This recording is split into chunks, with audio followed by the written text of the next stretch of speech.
get going into it. So you were telling me about some of these crazy stories working at a max security prison. Like, what are some of the standouts? Oh god, definitely Garco. Garco is the one who scooped her eye out.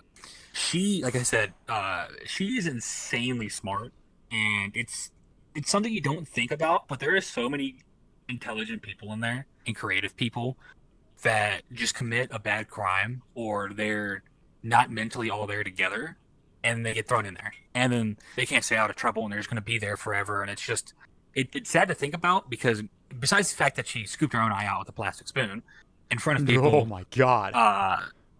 she's normal, I guess, as normal as you can get. But when she's off her psych meds, it's like a whole nother ball game. Like, she'll start trying to throw the nether region blood on you, give you all types of diseases. Ooh. It's insane. But when she's on her meds, you'll never know any difference. It's like talking to anyone else in there. She's somewhat normal, besides all the stories you hear about her. Then there's obviously the lady who microwaved her baby. I mean, it's a very intense job, but I try not to lean too much into the stories, because I don't want to jeopardize my thoughts on somebody and see them any differently, because at the end of the day, they're all there for a reason. They fucked up one way or another, and we need to make sure that they do what they're supposed to do. They're supposed to be where they're supposed to be, and that at the end of the day, they get released and try to become quote-unquote better members of society, which a realistic stat is 2 people make it, 4 people relapse, and then 4 people come back. So out of 10 people, 20% make it. That is crazy. Yeah, it's definitely a stressful job to work at 19. Yeah, you 19 years old dealing with these people. Yeah, it's like, okay, what does it take to scoop an eyeball out? Like, why why would you try that? Well, first I was told that she had like glaucoma or something in her eye, so it was almost dead anyways. So it's not like she truly felt anything, we believe. But she believes it wasn't her who did it. She believes the state killed her eye. But she'll tell you she scooped it out. Like, she'll be honest with you. But she doesn't believe that her glaucoma was the cause of it. She doesn't. And she'll tell you that. So, it's like, you scooped your eye out, but you don't believe you did it. Like, it's a weird fact, It's like, she'll tell you she did it, but if her brain tells her something else caused it, then something else caused it. It's a very weird environment, but you just have to laugh at a lot of things there. From what I've already seen so far and people I've heard about, I just laugh. I'm pretty laid back because it makes my life easier, and I'm able to keep, like, I'll retain the stories, but I don't let anything so far drag me down and bring work home with me, because it's a lot different than working in a factory or, sports world where you're like, shit, this person said this about me today, and then coming home. No, I quite literally see the worst of the worst. I've seen people ODing. I've seen people attempt to, like, hurt themselves. I don't want to take that home with me. So being able to disorientate between reality outside and then inside is a huge key factor. And I've been able to do that so far. So I actually enjoy my job too. So Yeah, you can't let that stuff get on you. You have to be emotionally walled off. You can't be an empath. An empath cannot have that job. There's no way they're going to be able to survive. But like with that, I mean, I think you said you were max security for a ladies' prison, which I'm sure is very different than like a max security for a guy's prison. Like, what are some of the differences you see in your inmates versus what you would think of the typical prison population? So we have a lot of people who come from the local male prison. And first of all, local male prison is 2,700 people. We're 800. So that's a big difference. There's fights there almost every day. And as just realistically, men are a lot more physically aggressive and think things out a lot more. So if someone fights in a male prison, no one's going to talk about it until it's happening. Women, they're not as physically aggressive. And if they are, they're going to chirp at you before they do. Just being realistic. Even women, they will admit it. Guards will, inmates will. And they're a lot more manipulative. So they'll try to mind game you a lot more. That's probably the biggest difference. But honestly, a lot of things are the same. I mean, they're there because they did something bad. There's some of them that genuinely want to fix their lives and get out. And, we have college programs and we have dog programs there for them to train dogs and take care of staff dogs, to reward them. They donate money to local charities, schools, fundraisers. They raised $8,000 last year, I think, for cancer awareness month. So $8,000 something dollars, all the inmates in there. And those are your 4 lifers. Those are your ones that are in there because they murdered someone or they did something to get life. Those are your 4 life inmates. We have Yard Day. It's basically like any other prison. It's just women and they're Supermax. So there's really not much difference. It's just you can't be as physically aggressive with them. And you probably could with the men. You can kind of check a man physically, but women, if you just talk to them 90% of the time, it works, and I've already seen it happen. Just talking to them calms them down. But I don't know. I've never worked in a male prison, so I can't really say. I've only can say what I've heard from older CEOs because our prison was a male prison before, and then 2012 it switched over. So a lot of them have been there for the switchover, and that's just what they've told me. So Gotcha. So with that, like, what does an incident look like at a ladies' prison? Like, are there ever physical confrontations? Like, I figured there'd be a lot less shankings. I'll put it that way. it's definitely happened. But your typical physical altercation, for example, this happened yesterday about 9 o'clock. I was getting ready to clock out. I'm sitting there asking my captain outside in the yard, and these lady throws water on each other, and my captain's like, "Did that bitch really just throw water on her?" And I called it, like, air quote, a fight.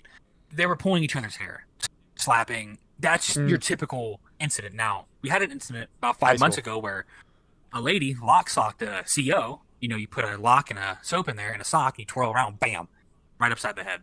Whew. That's probably the most physical I've heard of. But your typical incidences are like your typical teenage high school girls where they'll either pull hair and hit a couple times, or they'll just, mouth off.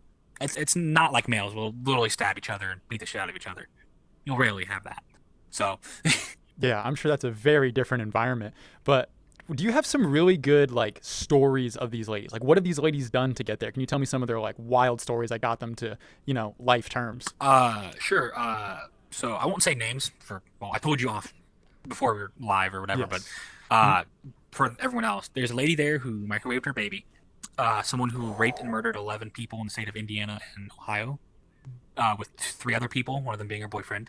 We have someone that lit her boyfriend's house on fire, and then, some of your more normals, I would guess, is drug trafficking, smuggling, petty theft, all that other stuff. But we house level 4s and 3s, so that's what makes us a quote-unquote Supermax. Honestly, a lot of it is just your normal, typical, like, petty reasons, Oh, well, theft, burglary, that stuff. So there's not really too many crazy ones. I mean, obviously you have your murderers in there, but there's not too many of those, I don't think. So Yeah, because normally when a lady does, like, a horrible, horrendous crime, it's with a male accomplice. Like, typically the male's leading them there. Like, do you normally see that, or are some of these ladies, like, the alpha and making these horrible decisions themselves? it depends. I mean, we have plenty of women who've taken a fall for a boyfriend or the rap, and they'll tell you that they'll get out. And there's just some of them that genuinely made mistakes in life. A lot of them are mothers, so they want to get out and see their kids. Aw. And there's some of them that just don't give a shit. I mean, they'll be back in 4 months again. And then there's some of them that, it's sad to say, they don't want to leave. They quite literally Really? don't want to leave. They'll tell us, we'll be back. We will be back. And they'll come back. Because Do they like the cell? Do they like the 1 hour in the yard a day? Like, what? if you look at it like this, a lot of these women have never had a stable schedule and home life. So when you're told what to do, when to do, and it's a set schedule, they have more control over that and what they can do inside than they can do outside. Interesting. So, and it's a lot of the reasons. There's a lot of those women in there. As long as if you're a guy and you just treat them with respect, they'll have no issue because a lot of them have never had, a male that's not yelled at them or hit them or, as long as you show them compassion in a way and can show them that you're not just going to yell at them all the time unless they fuck up, it's pretty smooth of a ride. So, it's a So you're telling me that some of these ladies are so mistreated in their lives, showing them the bare minimum of human decency that you would get at a max security prison is more advantageous for them than going back to their actual lives. Mm-hmm. Jesus Christ, Baguette. That's ridiculous. Well, let's put it like this, right? Say you're a drug addict, right? That comes from a shitty home. We release you. You're away from home. We release you. Where do you go right back to? That same environment. Same life. Same environment. So for most of them, this is a escape. This is different. This is, better because you're away from all that. You're allowed to be safe and feel okay. And, we have some women who were sold off to men for drug money, So this is an escape. This is better than whatever they got out there. It's sad to say, but it's almost heaven compared to where they come from. So it's definitely sad, but it's a reality that we face. And a lot of people will tell you that work there that it's something they don't want to see, but they would rather them be safe than dead because that rests on their conscience. So, Damn. That is actually crazy, bro. Mm-hmm. Like, how has the prison changed you? Has it changed you at all? I wouldn't say it's changed me because I've only been there for about basically a month now. Gotcha. I've been orientation and training, and I'll be in training starting Monday, or more training again. But it's there's different areas. I wouldn't say it changed me, but there's areas of that place that just the air's different. Like it just you walk in somewhere and it's like you got to watch your back, like you feel it. And there's other places where you can walk in and no one will cause you trouble. Your level threes are all in one area, and there's a lot of your LPHs, which is limited privileged housing, as they get in trouble when they're real bad. So you go into that pod, and it's like I couldn't breathe. Like I felt stressed and wanting to break down. And literally right across the hall is the fucking honor dorm.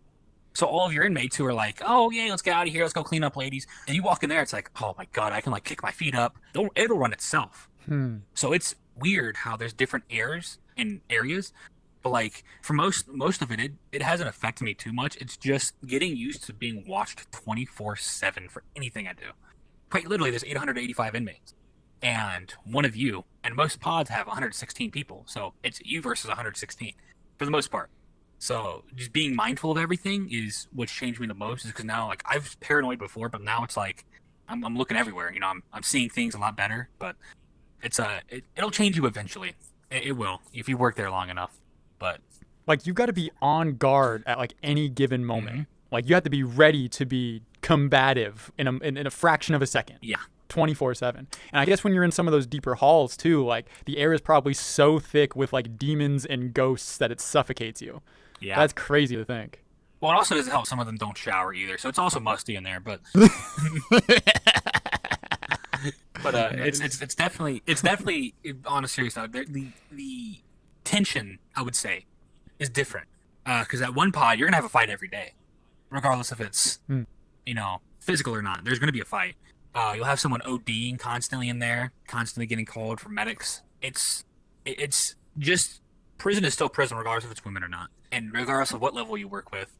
You always have to be mindful of everything and make sure you don't piss anyone off that bad.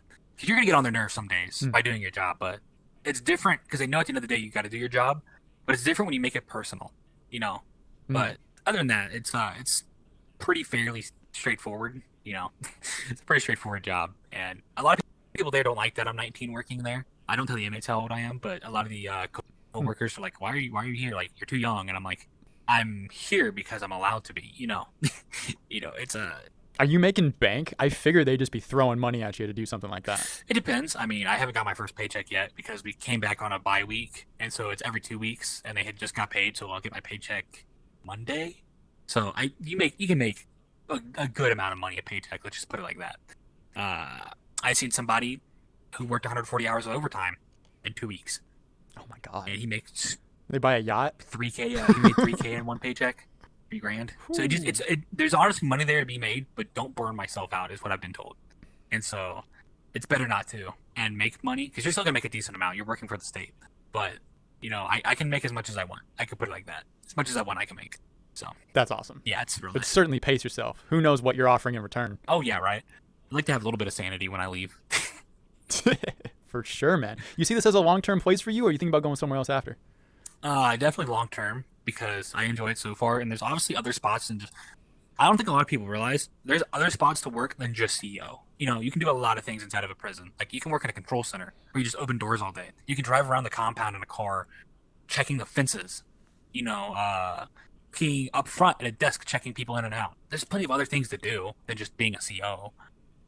So I would like to eventually transfer out, but transfer out of being just a CO, not out of the prison, but go to a different part of it, try different things. You never know. There's so many different things to do, so it's just a matter of time until I can fully say what I want. But yeah, Gotcha. Yeah, man, that is crazier than any job I've ever worked. I've worked like 25, 26 myself. Never max security prison. I am not going in that direction. Honestly, I graduated with a bachelor's degree in psychology, and they were trying to recruit me for our what do we call it? It's basically our prison system. It's our rehabilitation department in government. They were looking at hiring me, but as soon as I saw like the conditions that like people had to work in, I was like, hey, yo, this one ain't for me. I'm gonna go somewhere else. I'm gonna go be a cat boy on the internet. Yeah, we're just now putting in air. Our prison's been around since '87, and we're just now getting air, and it'll be done in the next year or two. So during this, even now, it's like you only have fans, and it's like, holy shit, does it get hot? So by the time I clock out, I'm out the doors. I'm already in my drawers. I'm not staying in them damn pants any longer.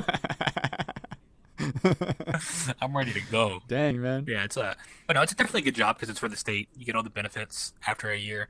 You get a lot of the benefits at 6 months actually. But if something seriously were to happen, they would cover your ass. That's another big thing. I would hope so. Always cover your ass in there. Everything you do, log it. That's what I've been taught. Log everything. Because they can claim PREA, which is your Prevention R-word association. So they can claim it against you or an inmate, and they have to check it. So always cover your tracks. That's why you wear body cams too. So document everything that happens. But I see. Yeah. Yeah, no, I'm sure you have to absolutely cover yourself whenever any of that is going on, especially when you got inmates who are being super manipulative, trying to do what they can to squeeze every ounce of opportunity out of you. So yeah, that's not an environment for me, not a place I want to work. That being said, you doing a college route at all, or you set prison for life? That was the thing I told myself. It's either the workforce or school, and school is just not for me, realistically. It's not a bad opportunity or option, but I don't like school. I really didn't. I only liked 2 classes, which was history and English, and other than that, it wasn't worth my time. It really wasn't. So yeah, no, it's workforce and prison only. History and English. What part of history most intrigued you? What period? Oh, God. I wouldn't say there was really any one interest, but learning the reasons behind wars, like the World War II, like truly what's happened, like what they don't teach you in school on your own time. I would look up Article 76. That's why we bombed Japan.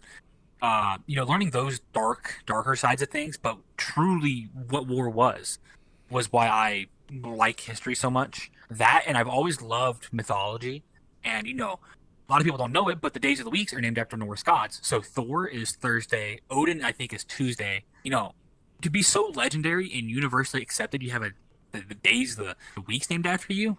Like, I think that's pretty cool. So I would say mythology is a big part why I like history, but also knowing my family history too is probably it. So that's probably what started it. Nice. Yeah, getting onto like mythology though, that stuff is crazy because these days we don't really have a unifying mythology anymore. Christianity was probably the closest thing we have here in the West to that, and we are dispensing with that as a culture pretty quickly. Like there's a lot of people in a lot of areas who don't even look at Christianity anymore. But what I always found interesting, looking back through history, is the only people who made it were people who had some version of God. If you didn't have some religious thing, your society collapsed. That was a guarantee. And yet, I feel as though we are kind of walking into one of those right now, right? Like, you look at the political climate today, and we don't have, like, the religious conversation nearly as much as we do. And at the same time, we all agree society's on the brink of collapse. I can't help but think there's something associated between those two. I hate to say that I agree, but I think of it as this. History repeats itself. And right now, the U.S. we're its own Roman Empire. We're more technologically advanced than everyone else. We're more successful, and we had a great leader.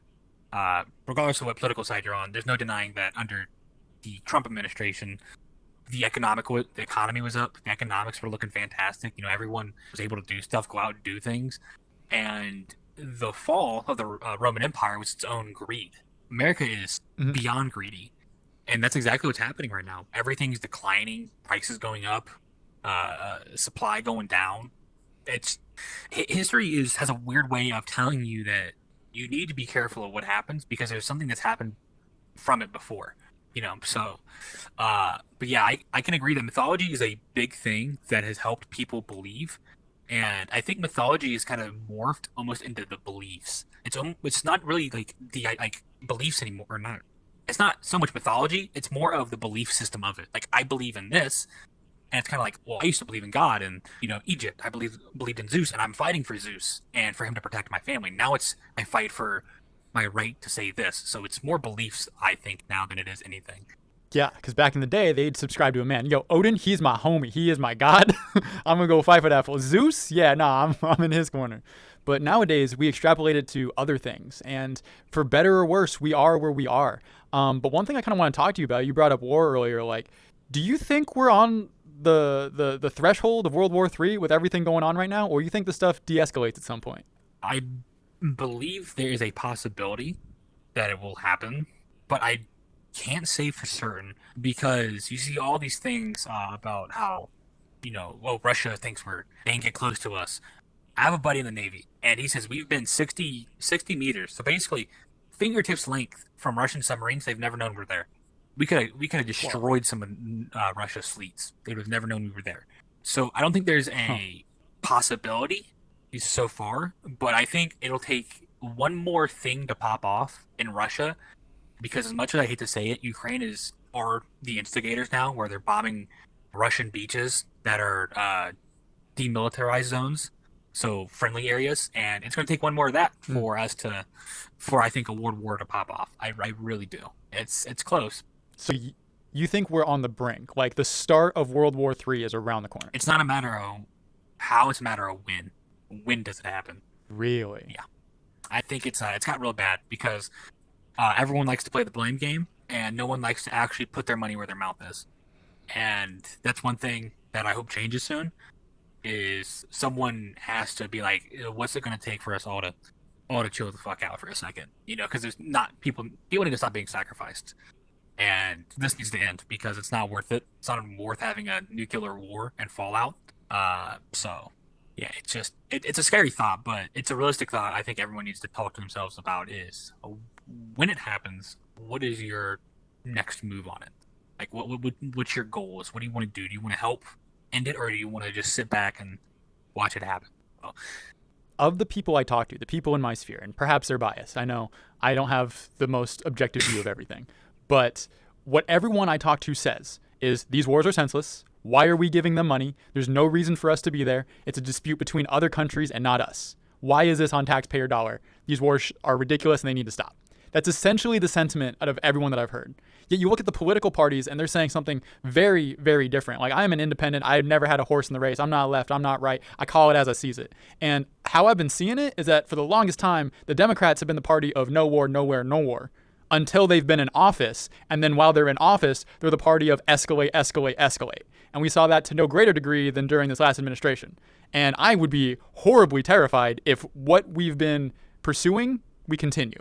Like, if we have another 4 years of a similar administration to what we've had, I would be horrified that World War III is going to start.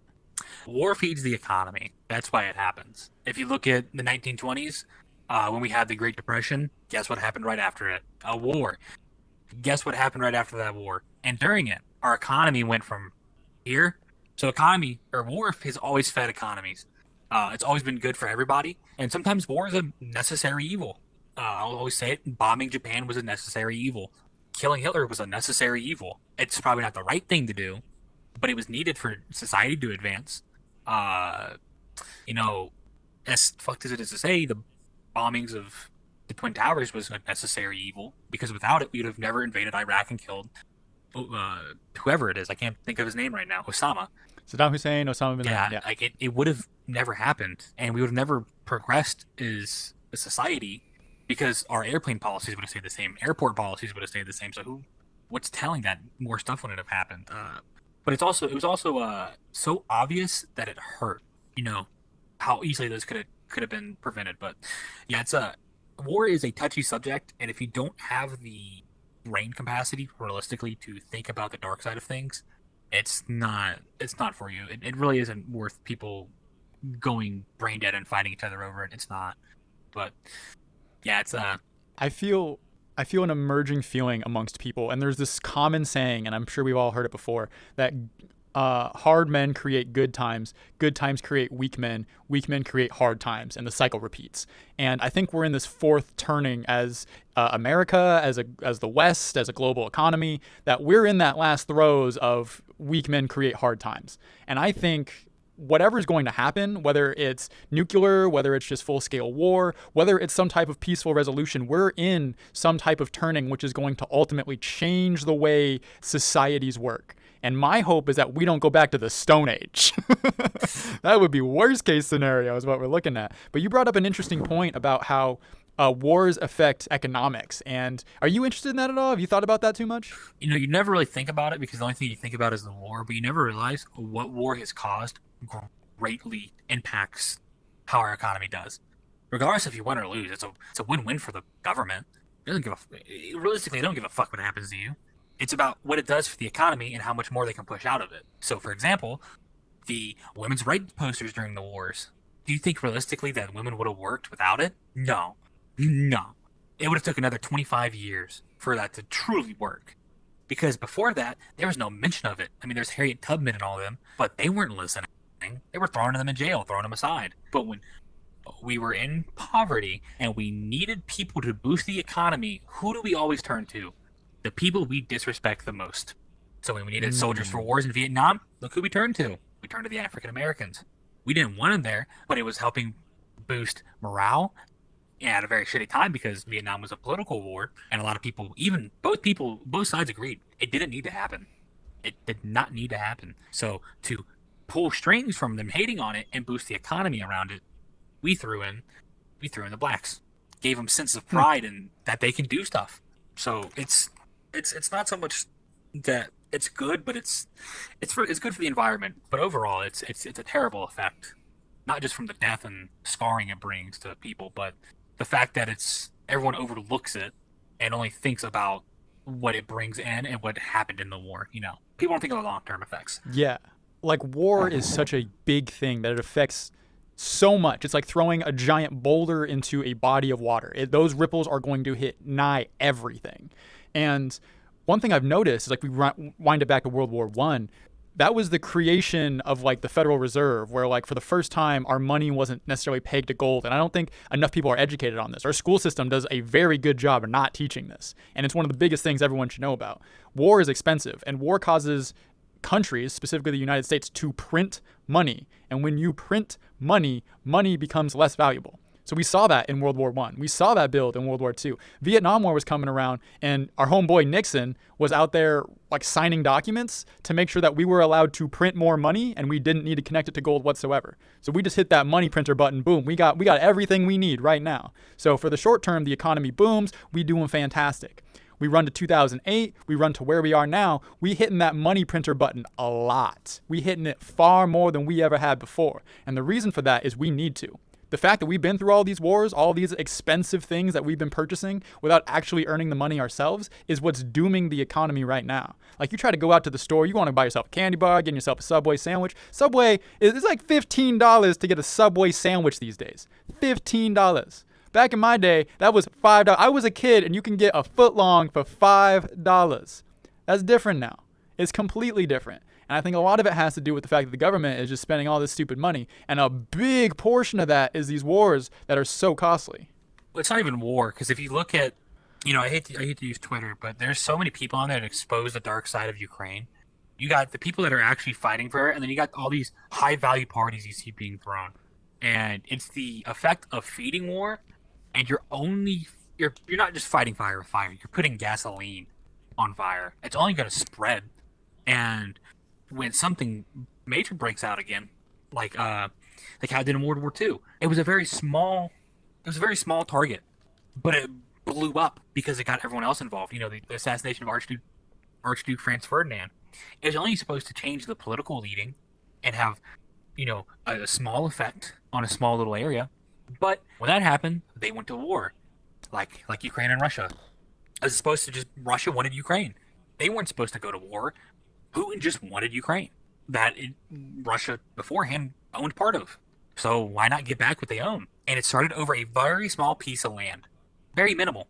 And look what it's turned into now. Everyone's involved, like previous wars. Everybody. So now our economy's starting to go a little bit, starting to be noticed. Things are kind of balancing out again. Because we have money to go towards things. Because we're feeding war. And war does this, and this. So that's why I say it's only a matter of when. Because we're going back down the slope again. And we're going to get that boost soon. Well, that boost has got to come from somewhere. And it's got to be war. It's not going to be anything else. It's a very scary fact. Very scary thing to think about. But just what it is. Yeah. Do you think at any point during our lifetime we're going to have a draft young men being shipped off to war, or do you think war changes from here? I'm talking like armies of drones in the air or whatever future technologies are out there. You know, I will say this because a lot of people I've seen recently, even on here, that are just don't use their brains. You're always quote unquote drafted. As soon as you turn 18, you technically have to enlist. Now, I don't think there'll ever be another draft per se, but I think there will be a similar thing where it's a lottery, almost like the draft, but not quite clearly. It'll probably just pull months, not a bunch of random days. It'll probably just pull a select few months. That's what I think, because so many people are going to claim disability, and it's true. We have a very now disability-driven population where everything's disability friendly. That people are going to use the smallest things to get out of it. So it's just going to have to pull months, just random days out of a month at first. I think was what will happen. But do I truly think there's going to be a draft? Maybe. Like deep down inside, I think there's always going to be that feeling that it could happen. But I think it's just going to be more of a, hey, months, January, X, Y, and Z get pulled. And then these months will be up next if anything happens. And yeah, I think that's what will happen more than likely. So you hit a very interesting point there, saying that we've got like a very big disabled population in America these days, and it's so true. Like I think I heard half of all adults are considered overweight or obese. A third of children are considered overweight or obese. Like just not even like mental illnesses. Completely take those off the table for a moment. Like just being out of shape, overweight. Like these numbers have never been this way ever in the history of the world. In some sense, we should be happy because no civilization has had a problem of overeating versus undereating. But why, Baguette, do you think we have such like a sickly population these days? You know, I think of it like this. The BMI measurement scale is a fucking joke. Now, true. If I were to show you a picture of my buddy in high school before he joined the Navy, he worked out 6 days a week and weighed 280 pounds, but his body fat percentage was 3%. He was considered obese by the standards. So you're going to tell, he's 6'2", by the way. So if someone that has 3% body fat and weighs 280, is he really obese or is he muscle? Shredded. He's shredded. The U.S. has such a huge gym culture, and while there is a huge fat population, yes, but a lot of it is, you got to think about the average height of the American now. You have, the average height's 5'10", the average weight's 230. Well, to be obese, it's like 240. And that's at like 5'10". It clearly is, it purely is coincidental about what you're getting measured for. If you're getting measured for any military job, you'll be considered obese at 5'10", 230. But you could work out, you could have muscle, you could be able to do all this other stuff. It's a stupid metric that I think, you know, people in the eastern side of the world don't think about when they make fun of us for being fat and liking McDonald's. Well, yeah, we're fat and we like McDonald's, but when you measure athletes, you don't see them like that. If you were to go measure an offensive lineman whose average height is 6'7", 330 pounds, 6'3", 300 pounds, they are athletic as hell. And you look at Hawaiians, Samoans, 6'3", 300 pounds doing backflips, they're not fat, they're not obese.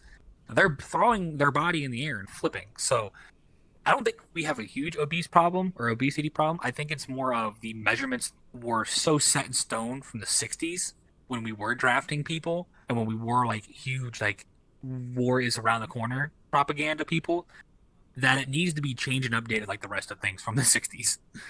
So. Yo, I totally get that. Right next to that is the food pyramid, right? That food pyramid we were sold on was an absolute scam. And the fact that there hasn't been like a recent update to like let people know, hey, here's a better diet, that absolutely blows my mind. But what gets me is the president of your health and safety and your product or whatever is fat as fuck. She's overweight and she's trying to tell you what the fuck to eat. Like realistically, it's almost like having somebody who's never had cancer speak about cancer and what the effects are. Trying to talk about a survivor story and be like, oh yeah, I've never had cancer, but here's the thing. Here's how it feels. You can never tell me how or better yet, it's like having, this is going to be a dark comparison, it's like having an SA, like going to like a meet and greet for Alcoholics Anonymous or SA and having someone who's never had either try to talk about it and what it's like. You can't tell me what it's like. You've never had it happen. You've never been an alcoholic. You've never been a survivor.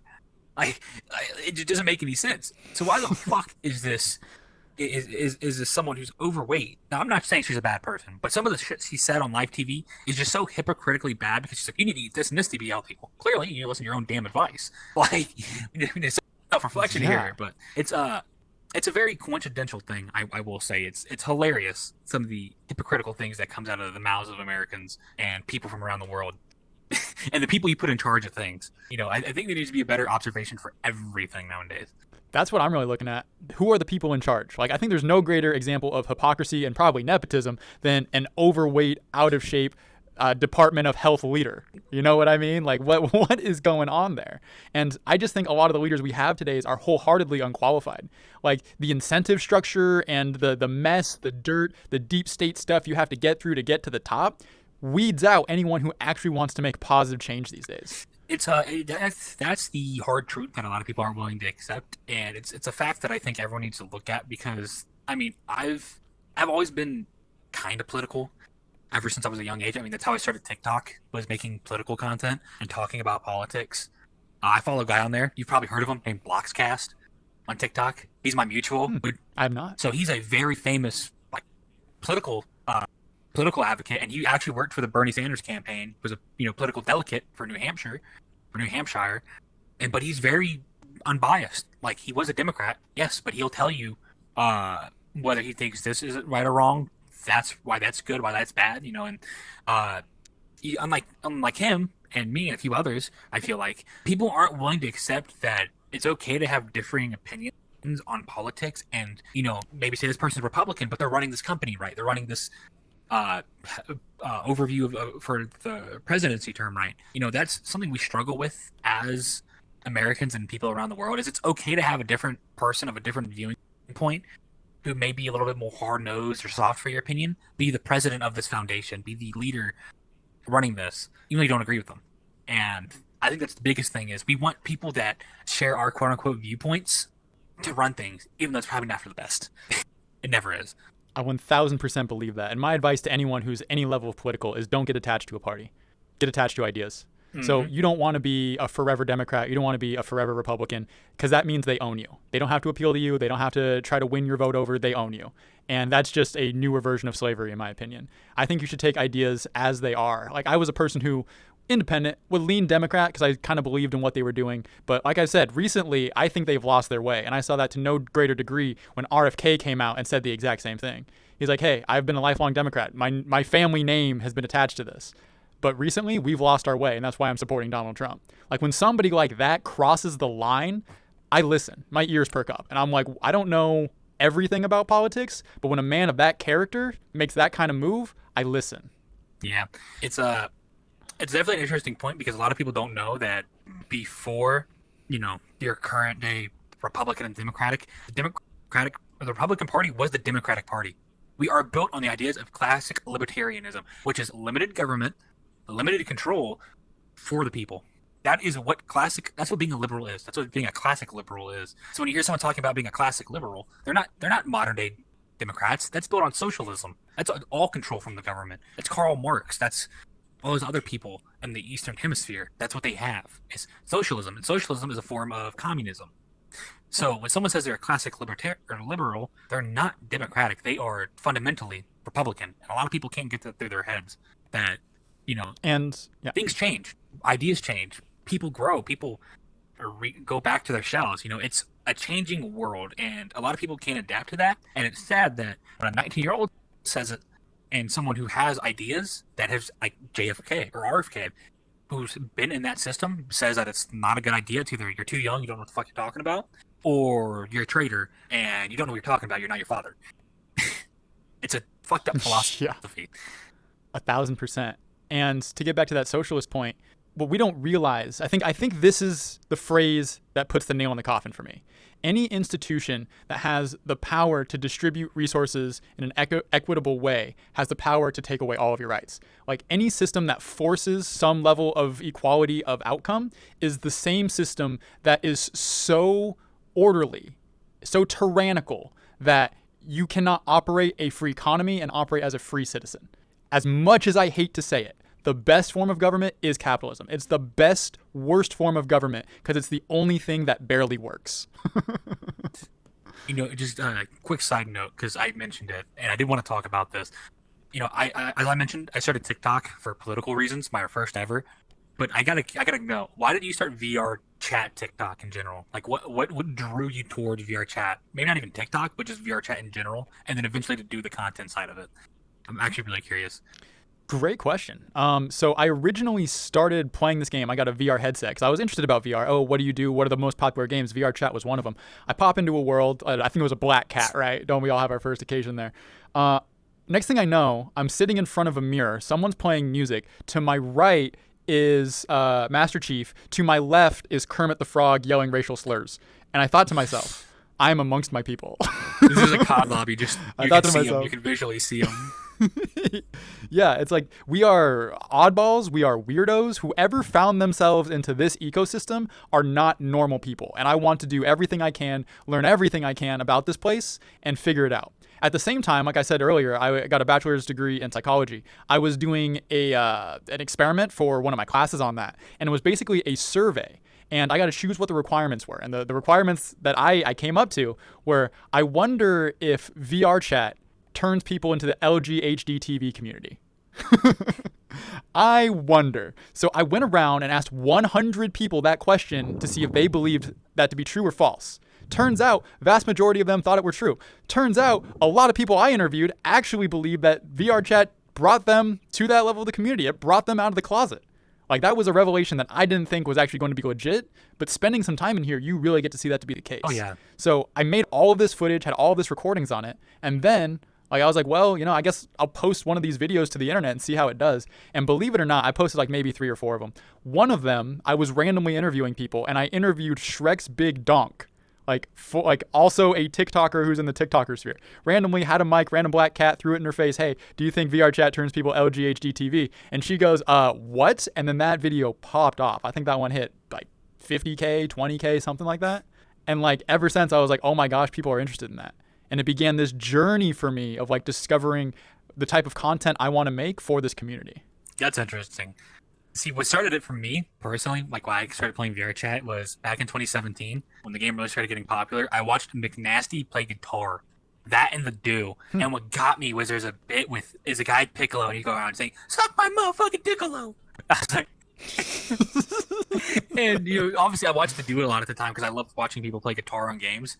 And I was like, this game looks really interesting. And then you got a Knuckles meme came out. I was like, this game looks really fucking stupid. I gotta try it. Yeah. And then that started, and then I think 2021 I got a headset, and I looked at VR chat TikTok for things, and that's how I came across Disco Rabbit. And Disco Rabbit is the whole reason I started VR chat TikTok content. I was like, this guy's fucking funny because he does these Attack on Titan bits where he starts doing the fucking dances on fucking Armin, and I'm like, that is hilarious. I love this content. I need to see more. And so I joined VR chat, and that's the biggest reason why I play VR chat is all because of Disco Rabbit. He's the one that started my That's crazy. For it. I only met him once, and that was at the VR Chat Awards that we had in like December, January, a couple months ago. Homeboy was awesome. You know what he did? Him and Visibly, this is a great story. We backstage, right? We waiting for like the red carpet where all of us walk out one at a time. Nanako's out there interviewing us. Alexandre's out there interviewing us. But like we got a long line of people waiting. So we just chilling like for our turn. I start talking to Visibly. I start talking to Disco Rabbit. These guys are having a good time. Next thing you know, they just start dancing, have a full-on like promo, hitting all of these crazy moves backstage. We form a circle around them. We start cheering them on. Like they were 100% the life of the party. Like I got to get those guys on for a cast. That'd be a good time. It's so interesting. I never knew that Disco Rabbit was playing VR chat until I got VR chat. And I seen it in one of his comment sections. I never knew it was VR chat. Never would have guessed in a million years. And I didn't even know this game existed. And well, like obviously I said McNasty. I watched McNasty and do play it. But I never associated the things. I was like, wait, you can have your full body move on here? What? That's so interesting. And I was like, I got to try it. And I remember my first ever skin I got, like my first ever was a Halo skin. And then my friend at the time, Christmas, they took me to a Femboy Alstafo Abbey world. And that was like... Sounds like friends. It was good friends. They were. But I got those skins. I was like, I wonder if I can make my body move. And they're like, what the fuck are you doing? I'm like, I'm trying to make my legs move. And they're like, oh, you have to get Valve trackers. I'm like, what the fuck are Vive trackers? And they're like, oh, it's something you got to buy separately. I'm like, I wonder what degenerates would spend money on these. And then I saw it, and I'm like, I really got to buy these. And I looked on TikTok again, VR chat TikTok, and then like sending me all these prices, and I'm like, I'm just gonna watch people that have them and can do it. And then I think I came across one of your videos in like 2022, and I was like, I really need to get these trackers. And I think I duetted your video on one of my old accounts too, which was hilarious. But yeah, that's honestly how my journey started. I know it's a very confusing one, but it took a collaboration of things to truly get me to where I am today in VR chat and making content. So That's awesome. And I'm so glad people were able to inspire you along the way to get here. One thing I want to make a note on is just the classism that is in VR chat. Like, there is levels to this game, and basically levels are like money, the money you've put in. Like, if you're a deskie and all you have is just the PC, people will make fun of you for that. If you're a questie and you have a Quest headset, you are the next level up, but you're still like in the lower ring. Then you have the PC gamers, then you have the people with body tracking, then you have the people with face tracking and ton tracking. Like, the list just goes up and up and up of how much money you want to spend on this free game. It's ridiculous. now, see, the thing is, like, I get having trackers if you make content and like the face trackers. Like, if you make content and even that for other games, you can use it. Go for it, right? If you make some type of revenue off making content in this game, even avatar creations, go for it. Enjoy it. But at the end of the day, if you're some random Joe Schmo who has access to his sister's OnlyFans bank account, why in the world would you spend like $2,000 on this game? That is a ridiculous purchase, and I will never. Like, that's why I always tell my friends, I'm not getting a PC. It's not happening because I'm not going to get it just for VR chat. That's a waste of however much you need to run it, because you need a pretty strong PC to run VR chat smoothly. That's just smooth. Not even like how some people have $5,000 PC setups and spend $3,000 more on headset trackers, cameras, lights, like just to play the game. Not even make content on it, just to play the game. I can't justify that personally. I know some people can, but Yeah. And with that, I have a question for you. Do you feel like VR chat is turning into a virtual dating simulator? if Jules, when you see this, don't hate me. It is basically a designated virtual dating sim. Now, do I think that is a culture change over the last few years since I've played? Absolutely. When you first start playing VR chat, obviously you're just there for a good time, and the more you spend in it, the more you start to accept things you maybe wouldn't have accepted because you enjoy it. At first I was like, dating online? What? VR chat? What the fuck are you talking about?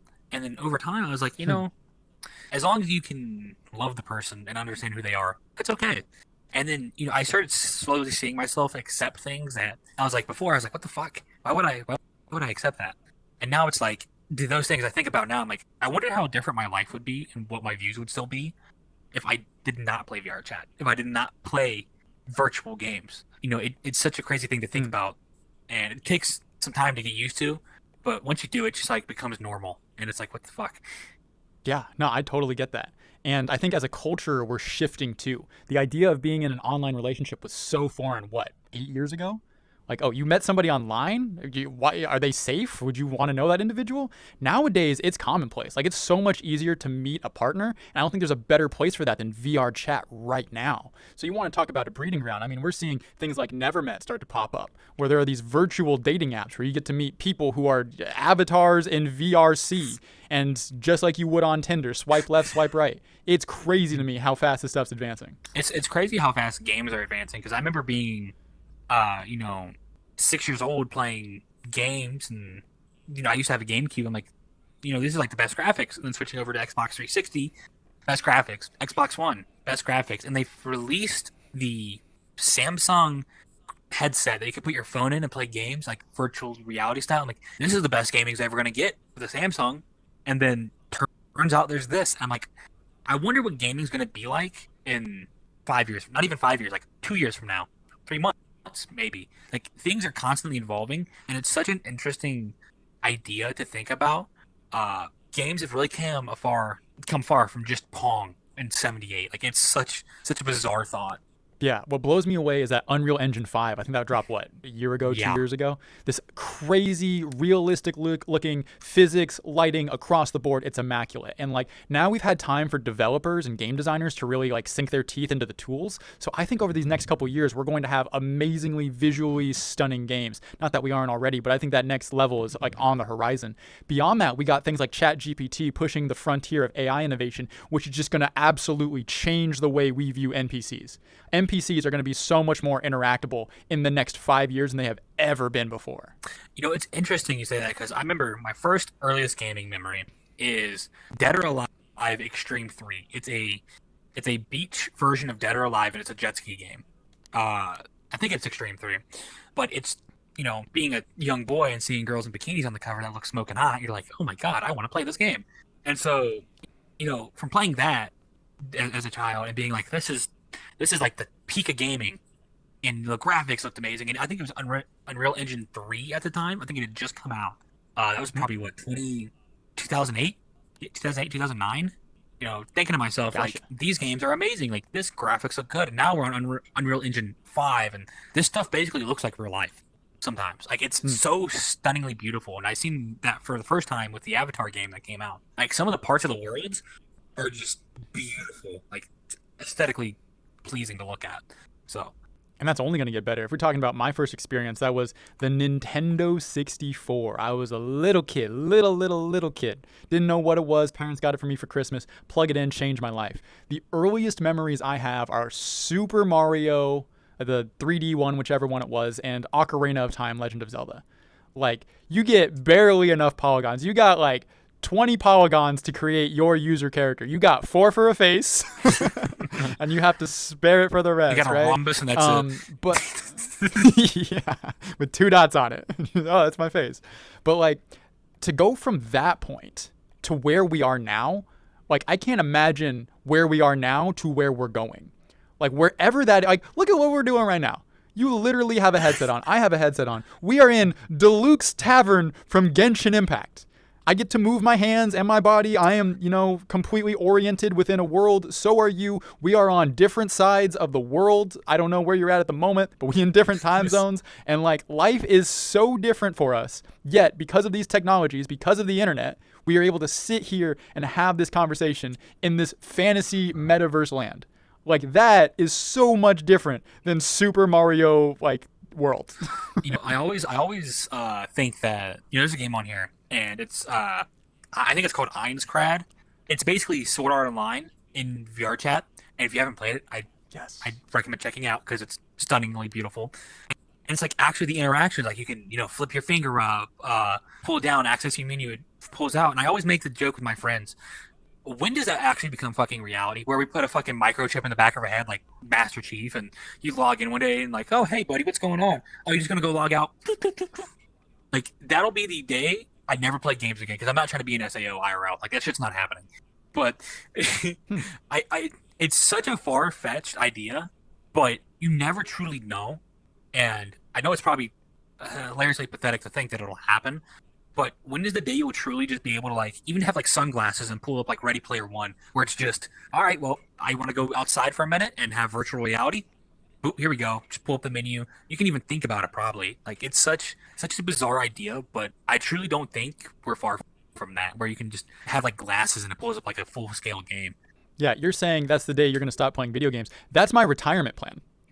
What? That's my retirement home. Is like SAO. I hope when I'm old and I can't move anymore and my body doesn't work right, I'm able to plug into a thing and just like have the greatest fantasy adventure ever. Like, that's what I want. You know what I think of though? Is I think of the you ever seen the Futurama episode where they put Professor Farnsworth in the fucking time capsule and it's like it just like puts him to sleep and like he'll have the imagination of whatever he wants for the rest of his life. They pull him out. That's what I think of when I think of like VR. Because I truly don't think we're that far. First of all, cyber freezing yourself or cryostasis or whatever it's called in movies where you freeze yourself, I don't think we're far away from that. Like preserving your body for the rest of eternity, I don't think we're getting far from that. But if there is an option in the future when I'm like 75 where I can freeze myself and just think of the only memories I want, I mean, come on now. Like, that is the next best option. Yeah, right? What is the length that you would go to for the newest adoption of technology? Like, would you get the brain chip, or is brain chip too far? Would you wear glasses, or are glasses too far? I would wear glasses, but a brain chip is basically another way the government